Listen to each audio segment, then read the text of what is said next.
Ops. Bakit ngayon ka lang? Ang labas mo sa trabaho alas 6. Anong oras na? Alas 10 na. Late ka ng 4 na oras. Sabihin natin yung biyahe mo 1 oras. So mayroon ka pang 3 oras na late. Anong ginawa mo sa 3 oras na yan? Ha? Nag-overtime lang kasi kami sa trabaho. Overtime? Sinong niloko mo? Tumawag ako sa trabaho mo at hindi ka nag-overtime. At saka bakit ka may banbaw na sexy na damit? Akala mo hindi ko alam? Sinusuot ko lang naman yun pag nag-practice kami. Practice baka mo? Bakit nakita ka ng friend ko? Sexy ang suot mo at pumasok kayo sa hotel. Saan ang practice doon? Kasama kasi sa practice yun. Kasama sa practice? Bakit lalaki ang kasama mo?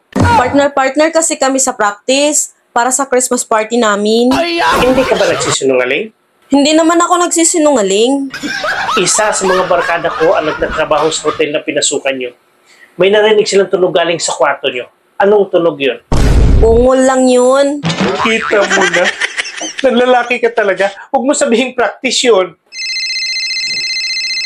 Oh, nag-ring yung phone mo. Sagutin mo na. Baka yan yung lalaki na kasama mo sa practice. Ano sabihin ko? Sabihin mo na huwag na niya ulit gawin yung ginawa niya sa'yo. Kasi magkakagulo lang tayo niyan eh. Hello? Sa susunod, wag mo na ako. Anong nantay mo? Sabihin mo na. Wag mo na daw akong pakialaman ha sa susunod. Hindi. Sabihin mo sa kanya kung anong ginawa niya sa'yo, banggitin mo para hindi na niya uulitin. Sa sunod, wag mo na daw ako dilaan ha.